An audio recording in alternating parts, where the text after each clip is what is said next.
Hey guys, Kevin Muldoon here. What I'm going to do in this video is give my thoughts on the Surface Pro 4. Now I've done a lot of videos on the Surface Pro 4 before.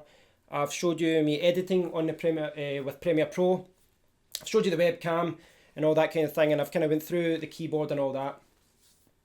I've actually owned it for 3 months, so I think this makes it a very good time to do a proper review. I think reviews in general, this is one of the problems, and it's the problem with my own reviews. When you get a review, when you get a product, and you do a review, your thoughts are normally based on what something is like over the first few days, or, you haven't been using it for a long time. It's based on the unboxing, it's based on your initial impressions. But sometimes those thoughts change over time. And I think it's only until you've used something for a few months or, for a long time until you realise what's good about it and what's not. And that's certainly the case with the Surface Pro 4. As far as being bamboozled by the design, it's so easily done with this. I mean, this is one hell of a tablet laptop solution. It really is gorgeous, and it really does live up to its name. I mean, it has got a premium price, but I think it is kind of justified when you look at it. And essentially, this is a tablet that's also a laptop. I mean, it's super thin. It's actually thinner than the iPad 3 that I had a few years ago. The second reason that I wanted to do a video just now is because I'm selling it. I've put this up on eBay, and the auction ends on Sunday, so by Monday morning this will probably be sent to somewhere else in the UK. So this is the time for me to do a review on it. Before I explain why I'm selling it, I just want to run through some of the features. I won't go over the specifications too much, but just a brief overview for those of you who don't know much about it. This is essentially the form factor of a tablet, but it's also a Windows, it's powered by Windows 10. The version I've got it's got an i7, Intel i7 processor. It is the 6600U, I believe. It's got 16 gigabytes of RAM, 256 gigabyte of SSD. It's got a 1 gigabyte Iris graphics card. It only weighs 785 grams, and it's the size of, as I said, it's the size of a regular tablet. The battery life's quite good. I'll just run through some of what I would say is the best features about it. Now you've got the power and the volume buttons at the top. At the side here you've got a mini display port, you've got a USB 3 port, and you've got the charging port. At the back you've got a micro SD port, and up here you've got a headphone jack. Now, that's me covered all the ports already. There really isn't much to this. The idea is you set it, you use the kickstand, and you set it like this, and you can set it at any angle. And that's one of the selling points of this. You can push it to any angle you want. The other thing is that it works with this keyboard. You don't get this keyboard, but the idea is that you clip this on, and that's you got a sexy little solution there. It's proved really popular with creatives, with students, with people that are working in certain industries. Now I don't want to talk about that too much. I mean, I have shown you in detail all the ports. I've showed you the keyboard and how it works and all that. What I'd just like to say is, from a usability point of view, there's a lot of great things to love about this. The camera on the front and the back are really, really good. I think it's 8 megapixel on the back, and I think it's 5 on the front. And I can't see the specs here. The microphone on it is really good. For a built-in microphone, it's really good. So I was doing screencasts without having to plug in a microphone. It can be used for pictures, for videos if you want. It really does have a lot of great selling points. It's got the infrared camera as well, so you can log in. The thing is, this thing is super light as well. It really is super light, and if you're looking for a portable solution that's very powerful, then this will fit the bill for, I would say, probably most people that are watching this. Most people, they don't have the need to buy something really powerful. And I'm not just saying, this isn't just a Facebook tablet. This isn't just for office and things. This can do light games. It can do video editing. It can do Photoshop and things like that. But there are some things about it that you may not like about it. And one of the things, it's kind of a double-edged sword, really, because I think one of the greatest things about this is the fact that it's light, it's sexy, it's thin. But because of that, I was always really worried about it, because it really is fragile. And the back the back casing, I think it scrapes quite easily. And the problem is, if you're going to sit it down without the keyboard, if you're using the keyboard, you'd sit it down top with the keyboard on a table. If you're not using it, the keyboard, you'd sit it on the back. And I think there's a high chance of it scraping. So the idea is that we'd put a case. I tried 2 cases, but I looked at lots and lots of different reviews about other cases, and there wasn't a case that did everything that you needed. Everything really sacrificed something.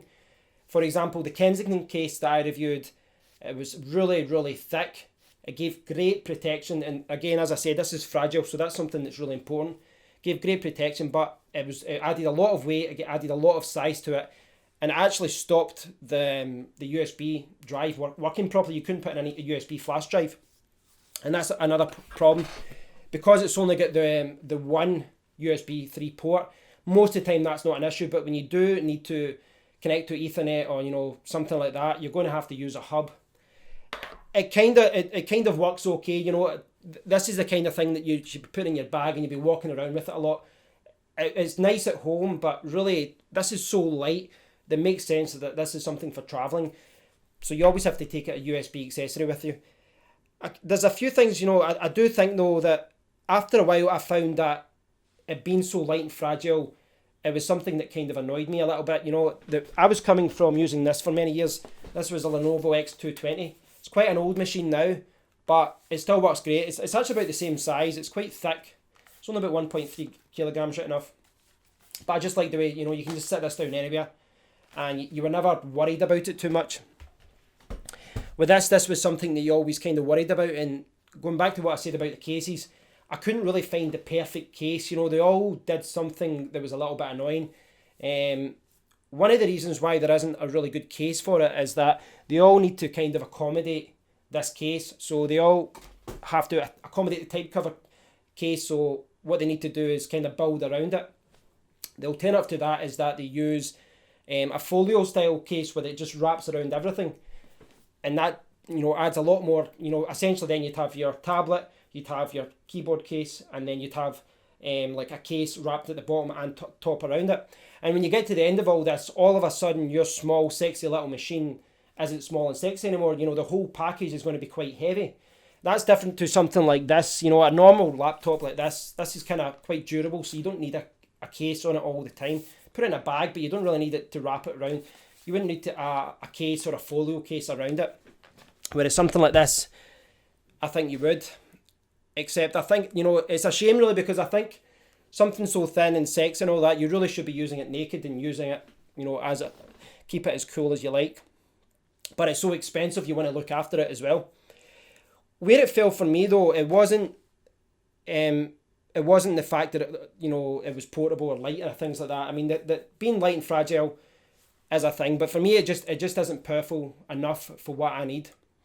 And I think for most people, this is powerful enough for them. For me, it isn't. And one of the main reasons is video. This was something I didn't know. This was 100% my fault. But before I purchased this, I thought, it's got an i7. It's got 16 gigabytes of RAM. It's got a 1 gigabyte graphics card. I thought this would be perfect for editing. But then as soon as I bought it, I tested it with Premiere Pro. And I'll link to the video. You can see me editing a video on Premiere Pro. And you can see it's stuttering. It's not terrible. You can do it. But it's not as good as I thought it'd be. This has got an absolute beautiful resolution. It's got resolution 2736 by 1824 pixels. It's a huge screen, so I thought that'd be perfect for video editing. The problem is that, when you're doing the playback, it's a little bit stuttery, and the reason being, this is a dual core CPU. Now, the majority of computers are dual core. The majority of laptops, if you're looking at laptops, unless it's a gaming laptop or a business workstation, it's probably going to be a dual core CPU. So that means you've got 2 cores, and when you go with the hyper-threading, you'll maybe get 4. But for video editing, apparently they don't take advantage of the graphics card. It's mainly the CPU that it uses to encode, to play back and all that. So that's why this older iMac from 2009, which is an i5, because it's quad core, it can handle better video than this, which was released, like 6 years later. So that was the main reason why I'm selling it. It just can't handle the kind of work that I needed to do. And I was kind of tempted to keep it as an extra device. I mean, what I normally do is I have my iMac, which is where I do, my desktop is where I do most of my work. And then I have a secondary laptop, a main laptop, sorry, but a secondary device. So, for example, for years, I would use that. If I'm sitting downstairs, I would use this. And, I would transfer files through the cloud most of the time, through emailing myself or files. I would use USB sticks when I had to. I would sync things to Dropbox. When I go to my girlfriend's house, I would take this. When I go a weekend away, I would take this. I go on holiday, I would take this. I work online, I've got websites, and you really do need to take your laptop with you all the time in case something comes up. And that's how I use that all the time, and it's how I use this. Now, the problem with the Lenovo was it had a 720p screen, and that also was a dual core, so it couldn't handle video. So I bought this thinking this could do video, but it can't. So I'm in this situation again where I've still got a laptop, it can't handle video editing. So that means that when I am away at my girlfriend's house, when I'm downstairs, when I'm, on holiday, I can't do any videos. Or if I can do them, but they're an absolute pain in the ass, everything's slower. So it was at that point I realised that I had to sell it. Another little thing is,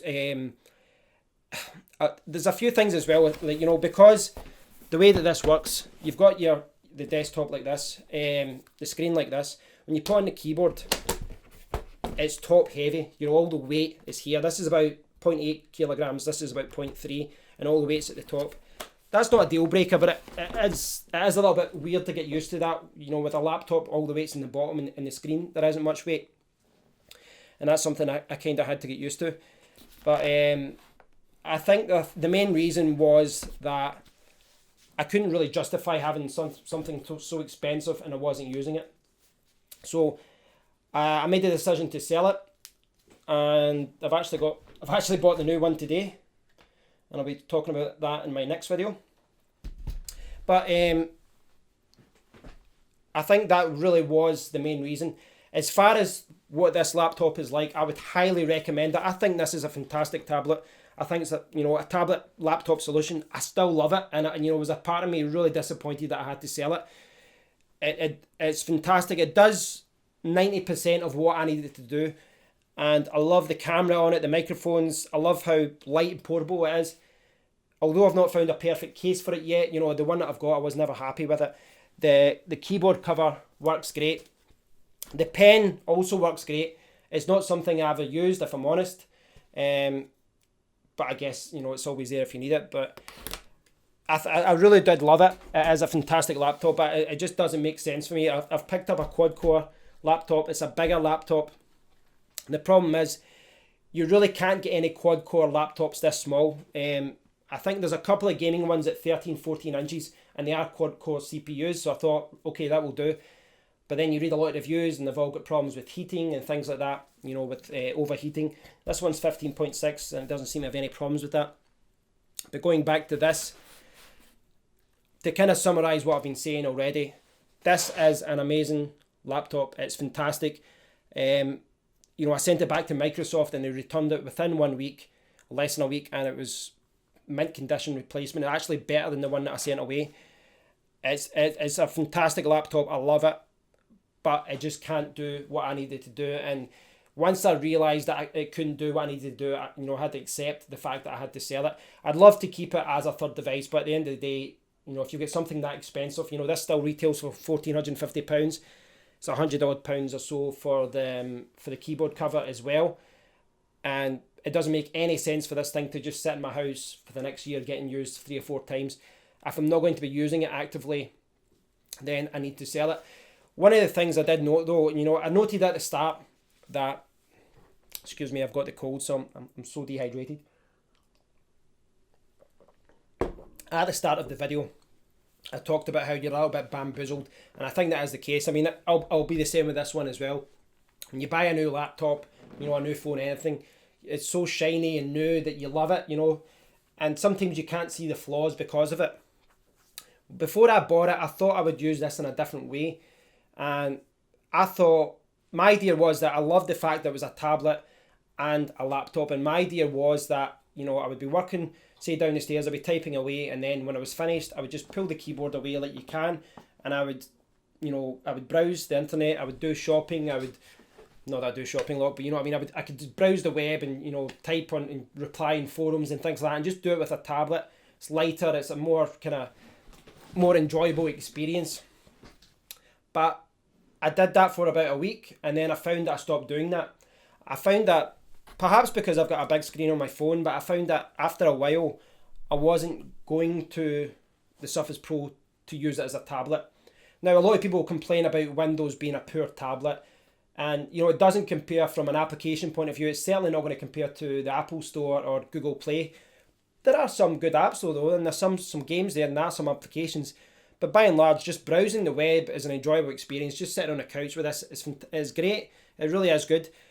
Kind of, I think the main reason I kept going back to my phone though was because it's WhatsApp. You know, I'd be on that, and I'd be browsing the web, and then people would reply. So I'd just jump to my phone. I'd use WhatsApp. Sometimes I'd use WhatsApp on the tablet. You can do that through the browser.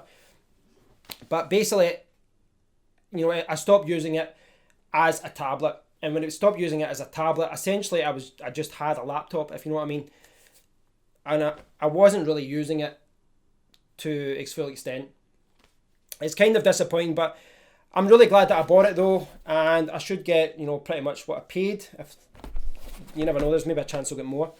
And I would highly recommend that anyone who's looking for this kind of solution. Now, the reason I'm saying this kind of solution, if you're in the same position as me, I would maybe go for something else. I was looking for something portable. I've always bought portable laptops. I've always bought laptops with, you know, between 11 inches and like 13 inches in screen diameter. But I simply couldn't get one that did everything that I needed. Now, if you're in the same position as me and you need to do video editing, you're going to have to bite the bullet and buy something bigger. You know, you really do. Unless you buy a really, really high-end, like an Alienware 13-inch laptop, and that is really bulky, then you're going to have to go to like a 14-inch or 15.6-inch laptop. But I think the majority of people will be perfect with this. It's a little bit telling that this has got the same CPU as, you know, as MacBooks, as, you know, the HP Spectre and all that kind of thing. They're all using these ultra-low voltage Intel chips, and because of that, you know, they get great battery life, but for everything else, it's perfect.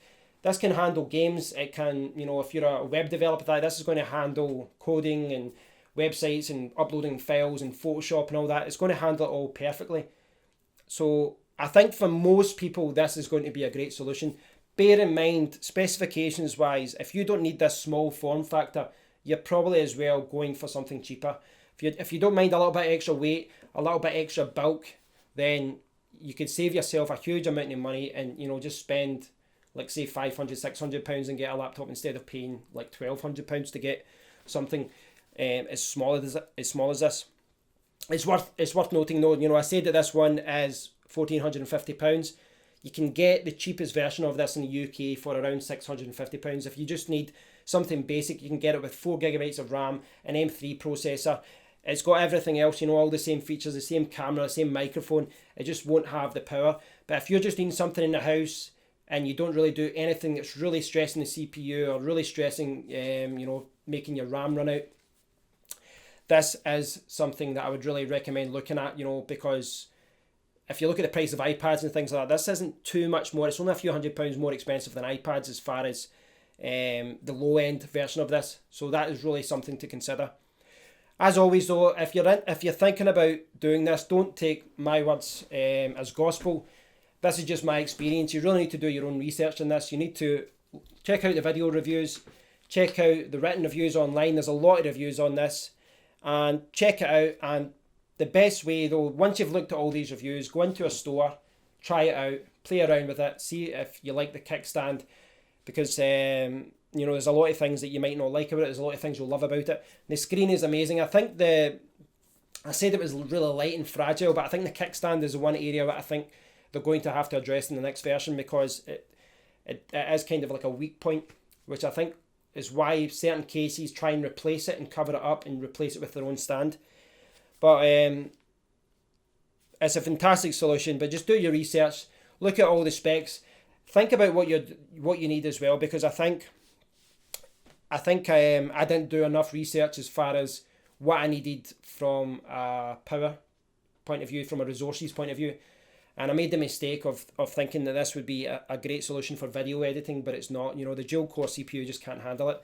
But do your research. I think that for most people this would be a great little laptop. If you don't want to pay the premium, bear in mind there's a lot of alternatives out there. There's a lot of 2-in-1s from Lenovo, from HP, from a lot of other brands as well, you know, even Dell. And, you know, they've got touch screens, they've got the lot. They're a little bit cheaper, not as expensive as this. And you're going to find as well, you know, over the next few years, you might find it more difficult to justify the premium for this because there's so many better alternatives, or there's so many other options, you know, you can save money. But thanks for watching, guys. I hope you found this useful. You know, I know when I was buying this, I checked out a lot of reviews, and, you know, even the ones that I disagreed with, you know, I found them useful. So hopefully, if you're in my position, you might find what I've said useful as far as the resources point of view, because I think this is a very powerful laptop, but it's not a gaming laptop. It's not a workstation, and you need to remember that.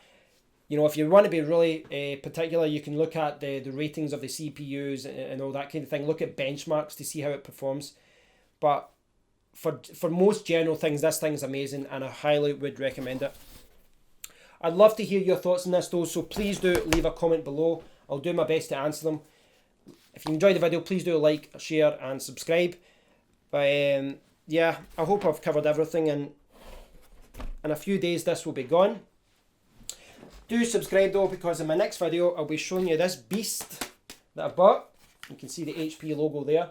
I'll be reviewing this next, and I'll do a first impressions video where I just kind of compare it and look at it, give my thoughts on it. It's a fantastic little laptop, and I'm looking forward to getting the most out of this. In the meantime, thanks for watching, guys. I really appreciate it. Till next time, take care.